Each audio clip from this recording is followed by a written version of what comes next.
So we need to raise a red card here to the United Nations. We are not represented, correct?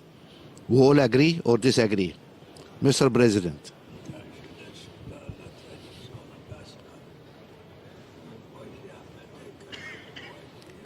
Can you speak in the mic, please? No, speak here. Oui. Yeah? No, it's okay. It's okay. Speak, we can hear. Do you, We can hear, yeah. you Speak here. understand me?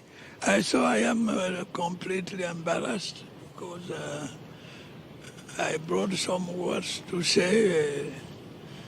I would like to do this. Yes, Mr. President. Can you want to make a statement? Please. 2 minutes. 2 minutes? 2 minutes, Mr. President. I know you are a president, but here we are all equal. If you don't mind, I hope you don't mind. This is civil society organization. For a moment, we are bosses. Bon. Please. Bon. Monsieur le Président, Madame, do you understand me? Yes. Madame la secrétaire générale de l'Organisation internationale de la francophonie, Monsieur Mohamed Ibrahim, Excellences, Mesdames et Messieurs, je tiens tout d'abord à féliciter et à remercier le président de la République française, Monsieur Emmanuel Macron, pour l'heureuse initiative et l'excellente organisation de cette seconde édition du Forum de Paris sur la paix, ainsi que pour l'accueil chaleureux et les attentions dont ma délégation et moi-même avons bénéficié depuis notre arrivée. Qu'il me soit également permis d'exprimer mon appréciation à la Fondation Mo Ibrahim et à son président pour son engagement en faveur de la promotion de la bonne gouvernance, du leadership et du développement en Afrique. En effet, le prix Mo Ibrahim et l'indice Ibrahim de la gouvernance africaine se sont imposés au fil du temps comme des références internationales dans l'évaluation du leadership, dans la promotion de la bonne gouvernance et la transparence sur le continent africain. Et je voudrais également remercier les organisateurs de ce forum pour l'honneur qui me choisit de prendre la parole dans le cadre de ce panel de grande importance dont le thème est, vous le savez, reconnaître le Sud pour une gouvernance mondiale plus équilibrée. Cette thématique sur laquelle nous débattons est actuelle et pertinente. Elle nous donne l'occasion d'évaluer notre action collective à l'aune des nobles idéaux de paix, de sécurité, de stabilité, de respect des droits de l'homme et de prospérité durable que nourrissaient les pères fondateurs de l'ONU pour mieux appréhender les multiples défis du moment dans un monde si trouble et en profonde mutation.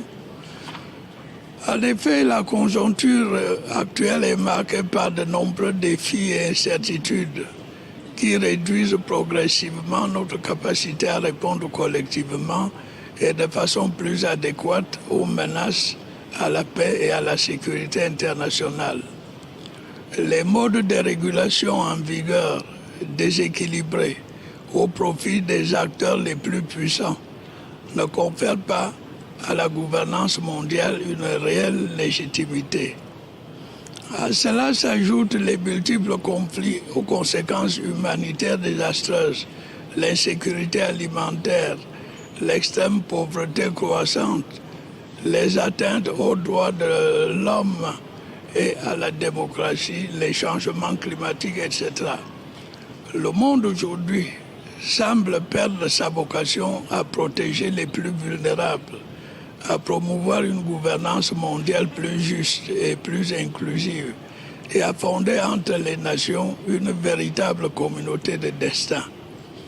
En outre, la montée en puissance du populisme et de l'unilatéralisme, couplée à un pessimisme grandissant, relativement à la capacité des Nations Unies à apporter des réponses adéquates aux problèmes des populations et aux crises aiguës qui menacent la planète, font douter de la pertinence de cette organisation dans un monde en proie de nombreux bouleversements.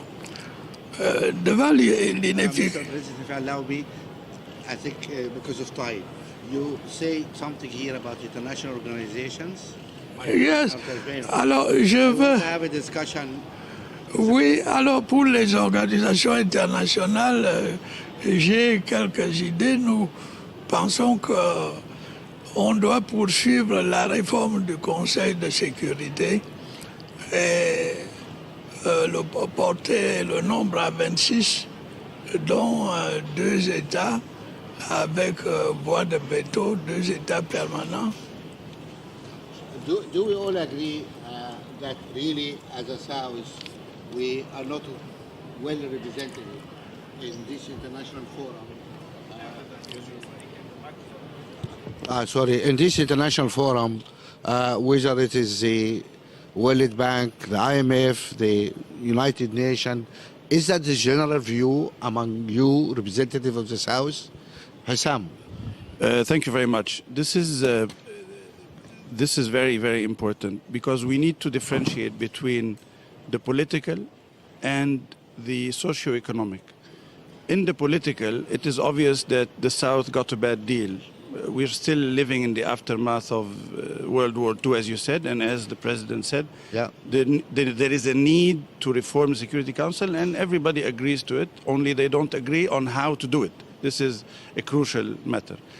But on the socio-economic, the South is not getting a bad deal. The South has united in the group of 77, at least in the United Nations.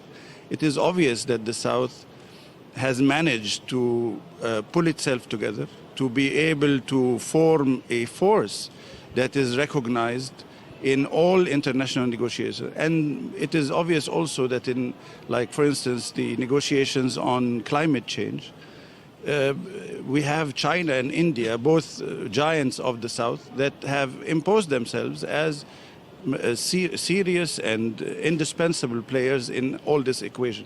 In the socio-economic, it is different than the political. Everybody looks at the political and security because obviously it affects the lives of people too, and conflicts. But in the socio-economic, we have room to improve. We did a lot, but we have a lot to do still. The only remaining thing is, do countries still believe in multilateralism? And here I want to address a point that was raised by President Macron earlier this morning when he spoke about the multilateralism of the future. Are we talking about existing structures or are we talking about new structures? Are we talking about all-encompassing structures like the United Nations or smaller structures that will respond to specific issues like climate change, for instance, or terrorism, or threats of epidemic disease? Yeah, thank you very much. But here is one question, really.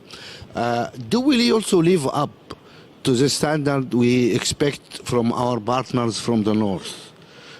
What's happening in our own organizations, the African Union, the Francophonie, the Asian groupings and communities? What about the South-South organizations? Do we have democratic organization? Are we able to resolve our conflicts peacefully? Are we moving forward ourselves? Oui, effectivement, moi je pense que l'injustice du club des décideurs de ce monde ne doit pas nous distraire du travail important que nous devons faire malgré tout. J'ai siégé pour le compte de mon pays au Conseil de sécurité en 2013-2014 et je dois dire que l'inclusion du Sud, la prise de décision par nos pays du Sud, elle va tarder à venir. Est-ce que ça veut dire que nous devons alors nous asseoir et attendre qu'on nous mette des chaises autour de la